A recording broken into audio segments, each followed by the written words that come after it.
그간에 이 뉴진스 멤버들의 이름이 바뀌었죠. NJG, 뉴진즈.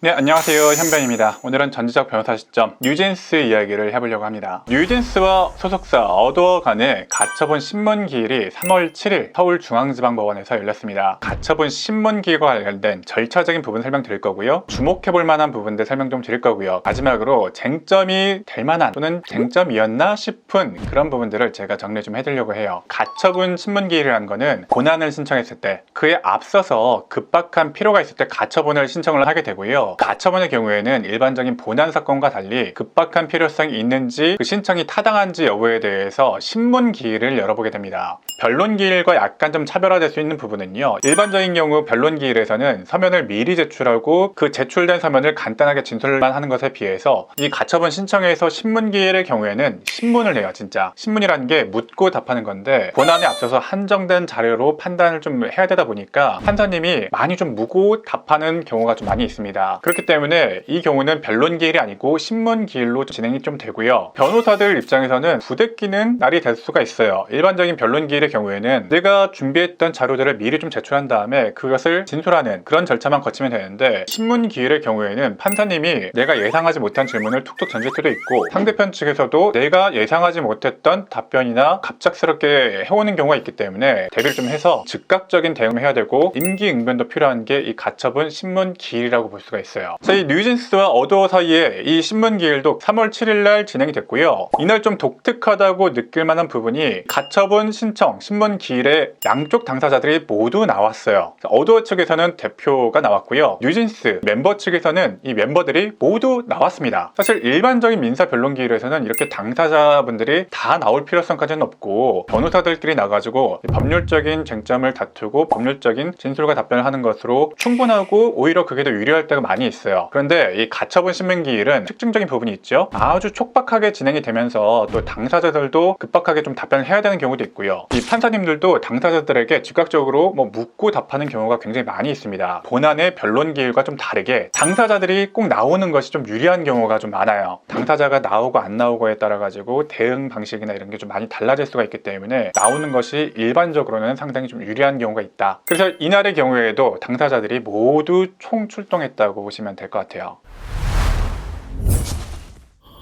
또 이날 가처분 신청 사건은요, 어도어 측에서 뉴진스 멤버들에게 제기를 한 신청 사건이죠. 기획사 지위 보전 및 광고 계약 체결 금지 가처분이었습니다. 현재 어도어 측은요, 이 뉴진스 멤버 측에 전속 계약 유효 확인 해소를 제기를 좀 하고 있죠. 그간에 이 뉴진스 멤버들의 이름이 바뀌었죠. NJG, 뉴진즈? 뭐라고 읽어야 될지 모르겠는데 NJG로 이름이 바뀌어 있는 상태라고 주장을 좀 하고 있어요. 그러면서 홍콩 공연도 좀 하려고 하고 있고 명품 회사들과 독자적인 광고 계약을 체결하려고 하자 어도어 측에서 이 신청을 하게 된 거죠. 이날 가처분 신문기일에서는요, 한 2시간 5분 정도 신문이 이루어졌다고 해요. 일반적인 신문기일에 비해서도 더 긴 시간이 좀 부여가 됐는데 그만큼 재판부에서도 정리를 좀 해야 될 입증 자료들이 좀 많았고 직접 신문을 좀 들어봐야 될 부분도 많았던 것 같아요. 일반적인 변론기일에서는 이렇게 진행이 되지 않는데 신문기일의 경우에는 이렇게 좀 시간을 정해가지고 얘기를 좀 할 수 있는 기회를 좀 달라. 법원에서도 그럼 이쪽에도 좀 주겠다 라고 해서 공평하게 자신의 입장이나 미리 제출했던 서면들을 요약해서 설명할 수 있는 기회를 부여하기도 합니다. 이날의 경우에도 뉴진스 멤버 측에서도 40분, 어도어 측에서도 40분의 시간을 일단 부여를 좀 받았고요. 그 나머지 시간은 어떤 절차적인 부분이나 재판부에서 궁금한 것들을 좀 묻고 답하는 그런 시간이 좀 있었겠죠. 특징적인 거는 이 뉴진스 측에서는 이 PPT를 93장을 준비했다고 해요. 이 어도어 측에서는 PPT를 229장을 준비했다고 해요. 229장 엄청나죠? 제가 늘 말씀 좀 드리지만 법정에서 진짜 할 말 다 하고 많이 준비하고 많이 제출하는 게 결코 좋지가 않습니다. 일단 기본적으로 법정에서는 일목요연하게 핵심적인 것을 아주 압축해서 제출하고 압축해서 설득하는 것이 제일 중요해요. 이 판사님들이 그 많은 서류들을 다 읽어보려고 하면 말하고자 하는 핵심을 오히려 잘 캐치하지 못할 수도 있습니다. 우리 일상생활하고 똑같죠? 우리도 말 많은 사람들 핵심이 좀 없다고 볼 때가 있잖아요. 지금 뉴진스 측과 어도어 측의 양측 변호인들은 최고의 변호사들이잖아요. PPT가 93 93점과 229장이다. 진짜 압축하고 압축했는데도 할 말이 너무 많아가지고 더 이상 줄일 수 없는 게 이 정도였다라고 이해를 하시면 좋습니다. PPT를 준비하는 것보다는 신청 서류나 입증 자료들을 보면서 설명하는 것이 더 일반적이라고 볼 수가 있는데, 쟁점이 너무나 많은 사건들, 그리고 시간은 좀 한정되어 있는데 말할 게 좀 많은 이런 사건의 경우에는 이렇게 PPT를 준비해 오시는 경우가 간혹 가다가 있고, 93장과 229장의 PPT를 준비했다. 이거 너무 많은 게 아닌가? 40분 동안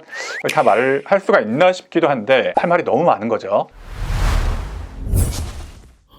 신청은 어도어 측에서 한 거긴 한데요, 오히려 뉴진스 측에서 전속계약 해제를 주장을 좀 하고 있는 입장이다 보니까 당연히 전속계약 해제와 관련된 쟁점들과 맞물려 있어요. 그렇기 때문에 뉴진스 측은 대부분의 PT와 핵심 쟁점을 신뢰관계 파탄으로 인한 전속계약 해제 사유가 있다라는 취지의 주장을 한 것으로 좀 보이고요. 이렇게 세 가지 단계로 나눠볼 수 있을 것 같아요. 일단 어도어 측의 규칙 사유로 계약 해제를 주장을 좀 하는 것이 표면상 주된 이유이고, 상당히 많은 준비를 해온 것 같아요. 약간 노림수라고 볼 수 있는 부분이, 저희 대법원 판례상 신뢰관계가 파탄난 경우에 쌍방의 규칙 사유가 없더라도 계약 해제가 가능하다라고 본 판례가 있습니다. 사실상 어도어의 규칙 사유가 입증이 안 되게 되면은 노림수로서 신뢰관계가 이미 파탄되었기 때문에 계약 해제가 가능하다라고 주장을 좀 해볼 것으로 보여요. 당사자가 직접 진술한 부분에 있어서 위약금을 불사하고라도 계약을 해제할 것이다, 민희진 대표와 함께 할 것이다 라는 부분이 있는데, 계약 해제할 것이다, 즉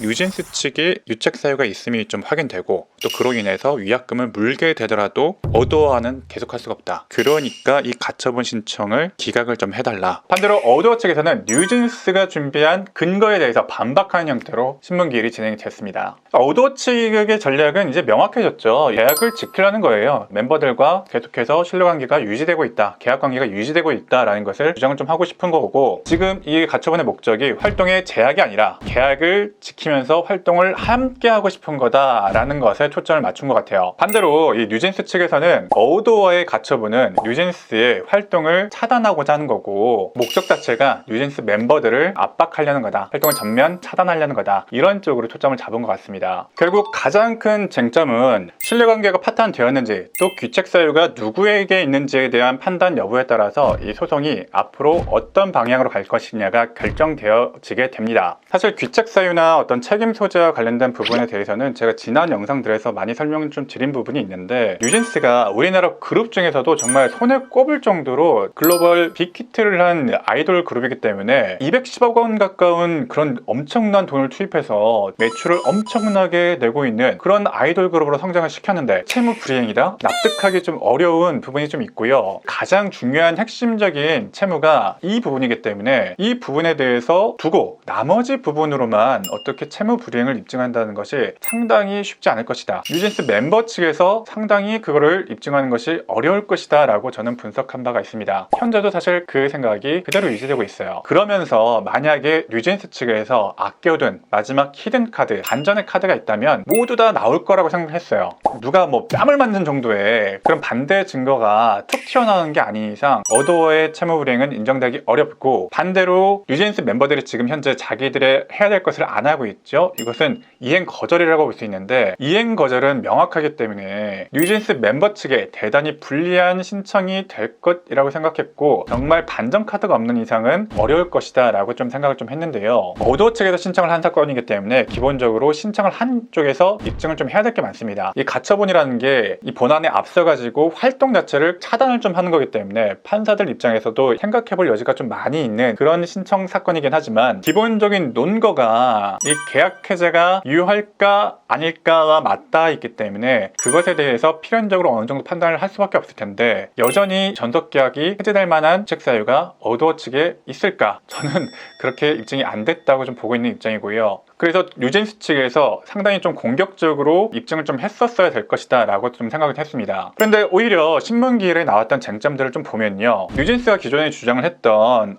아일랜드 멤버들이 무시해 이런 식으로 했던 그런 부분들이 사실은 사실이 아니다. 오히려 CCTV를 봤을 때 때 90도로 인사하는 모습이 잡힌다든가, 어떤 음악산업 레포트와 관련된 내부 문건에서 뉴진스가 좀 일방적인 오해로 볼 수 있는 부분도 있었고, 그거에 대해서 어도어가 해명을 하는 듯한 그림이 좀 나와서 어도어 측이 해명에 성공을 좀 한 것 같다라는 부분이 좀 있고요. 그게 어떤 그룹 간의 유사성이나 이런 거는 법정에서 판단받기는 상당히 좀 어려운 부분이기 때문에 이것에 어떤 방점을 좀 찍기는 좀 어렵다라고 저는 보고 있고요. 그 외에 뉴진스 멤버들만이 아니라 통상적인 일반인이라면 이게 진짜 부당한 행동을 당했구나, 학대를 당했구나, 그런 정도의 내용들이 제가 보기에는 없었던 것 같습니다. 오히려 어도어 측에서 준비한 반대 자료들이 뉴진스가 일방적인 오해를 좀 하고, 뉴진스 측에서 어도어의 해명을 조금 묵살하는 듯한 그런 뉘앙스를 좀 느낄 수 있었던 것 같아요. 어도어 측에서는 최종적으로 뉴진스 측에서 할 수 있는 전략이 이거기 때문에 완전히 이 전략을 차단하는데 온 집중을 좀 하고 있는 것 같은 느낌이 좀 듭니다. 그러니까 어도어 입장에서는 두 가지를 모두 해야 되는데, 첫 번째로는 뉴진스가 주장하고 있는 어떤 쟁점들에 대해서 반박을 좀 해야 되고요. 두 번째로는 신뢰관계가 파탄되지 않았다, 아직까지도 어도어 입장에서는 신뢰관계가 파탄되지 않았고 뉴진스 멤버가 계속 활동을 하고 싶다라는 것을 끝까지 밀고 나가야 되는 두 가지 스탠스를 같이 유지를 해야 되는 겁니다. 지난번에도 말씀드렸듯이 이런 스탠스가 소송에서 하기 쉽지 않은 입장이거든요. 상대편이 진짜 날카롭게 나를 공격하고 있는데 막으면서도 상대편에 대해서 정말 유한 스탠스를 유지한다는 게 쉽지가 않습니다. 이날 대표이사도 나와서 그런 식으로 좀 얘기를 했죠. 그러면서 뉴진스만을 위해서 어도어 구성원들이 기다리고 있고, 어도어가 가진 모든 역량과 진심을 다해서 현재도 미래에도 지원하겠다,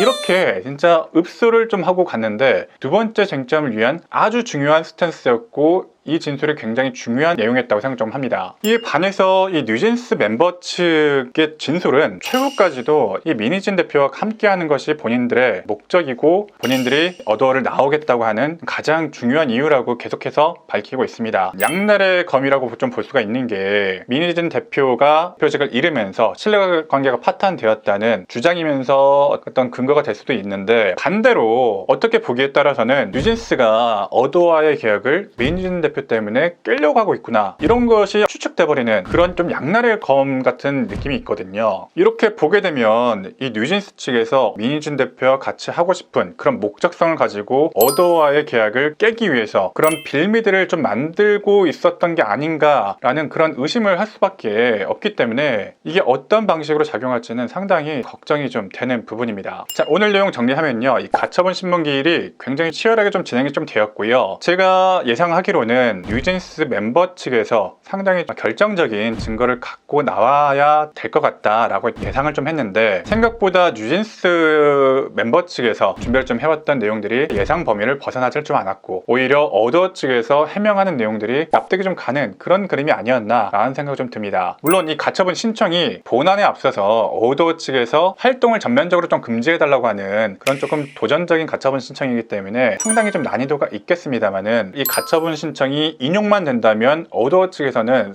고무적인 일이 될 거고요. 만약에 뉴진스 멤버 측에서 가처분 신청도 이기지 못한다면 앞으로 본안은 더욱 힘들 것이기 때문에 송사를 이끌어가는 게 쉽지 않아질 것 같아요. 이 가처분 신문기 일과 관련해서는 14일까지 추가 자료를 좀 받는다고 하니까요, 조만간에 어떤 결론이 나올 것 같다고 예상이 좀 됩니다. 만약 이 가처분 결과가 나오게 된다면 이 가처분 결과와 함께 또다시 좀 리뷰를 한 번 더 해드리도록 하겠습니다. 자, 오늘은 뉴진스 가처분 신문기일과 관련해서 리뷰를 좀 한번 해봤고요. 오늘 내용이 흥미로우셨으면 구독과 좋아요 한 번씩 눌러주시기 바랍니다. 여러분의 좋아요는 제가 이 채널을 유지하는 가장 큰 원동력입니다. 감사합니다. 고수의 기술 절찬 판매 중 전국 서점에서 만나보세요. 인터넷으로도 구매하실 수 있습니다.